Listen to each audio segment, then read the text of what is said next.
a politician is all talk, no action. They're not going to get us to the promised land, and I've been saying this. They are not getting us there. They're controlled by lobbyists. They're controlled by their donors. They're controlled by special interests. They are not getting us to our they're just not getting us there. If you're looking at making our country great again, they're not going to do it.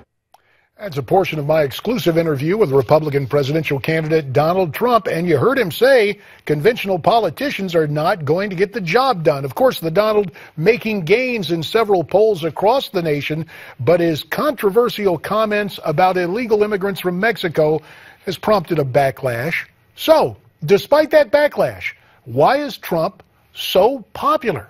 To go in depth, let's turn to Dick Morris, political analyst and co-author of the best-selling book, Power Grab, Obama's Dangerous Plan for a One-Party Nation.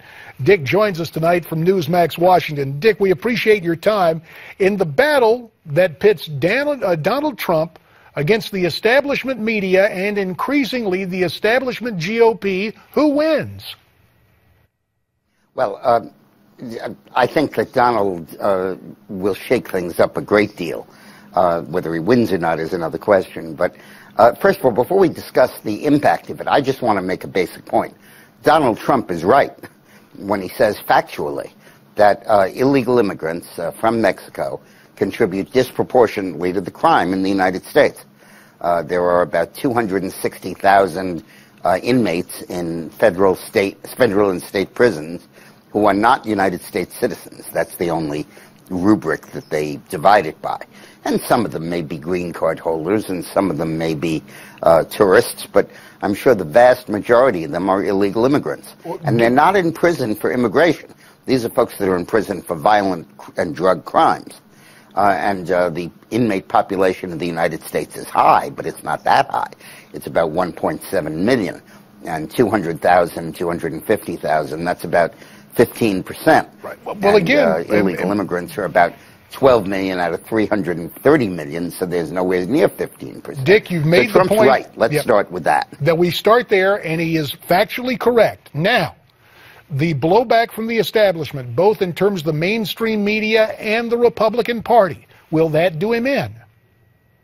Well, what's going on now is that the Democrats are sensing a wonderful opportunity to paint the Republicans as anti-Hispanic. And the Republicans are having a wonderful opportunity showing how pro-Hispanic they are by kicking the Trump pinata, to use a Mexican line, around the House. And everybody's climbing on, with the exception of Ted Cruz, because they love to beat up Trump because at last they can say something that's pro-Latino. I think that but if you want to ask what is the real impact of this in the Latino vote, keep your eye on one thing, JD. 3/4 of the Latinos who vote in the United States, citizens, were born in the United States, not immigrants. 1/4 are immigrants. The 1/4 who are immigrants are very pro-immigration, very focused on that issue, and would die rather than vote for Trump, given his statements. But the 3/4 that were born here are much more concerned about education and jobs, the economy, and immigration ranks about 4th or 5th in their interest level, and those comments are not going to be very important. So what's going on here is a parlor game where everybody is using Trump's statements to position themselves as they want to be positioned. As far as the Donald is concerned, every time he opens his mouth and says stuff like that, everybody knows he's telling the truth. And it may be politically incorrect, but it's true. And nobody else is saying it. And that's why Donald gets such force from it and such support.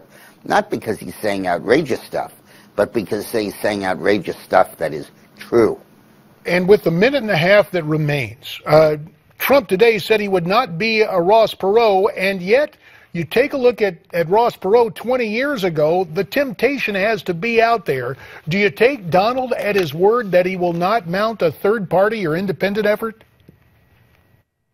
Perot, I do, because he's running in the Republican primary. If Trump survives the primary and does well and comes out of it strong, but loses the nomination, yeah, he could run as a third party, but he probably won't. But what will probably happen is he'll either be destroyed or destroy the Republican Party. When I say destroyed, I mean politically. $9 billion, you can't be that destroyed. And I think that what's likely to happen is that if Trump ends up being hit badly by the establishment, he'll be too damaged to run as a third candidate. Last 30 seconds. Whether it's by choice or necessity, I don't think he will. Last 30 seconds. Got to ask you about Hillary showing up on CNN. Your take on that interview yesterday? Well, she lied to her teeth, and everybody saw that.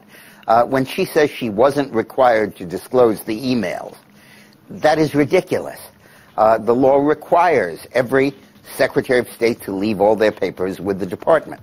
It vests the enforcement of that requirement in the State Department. And we will have to leave it there. Dick Morris, thanks for your time. Listen, you can get a copy of Dick Morris's best-selling book by visiting this website, powergrab411.com.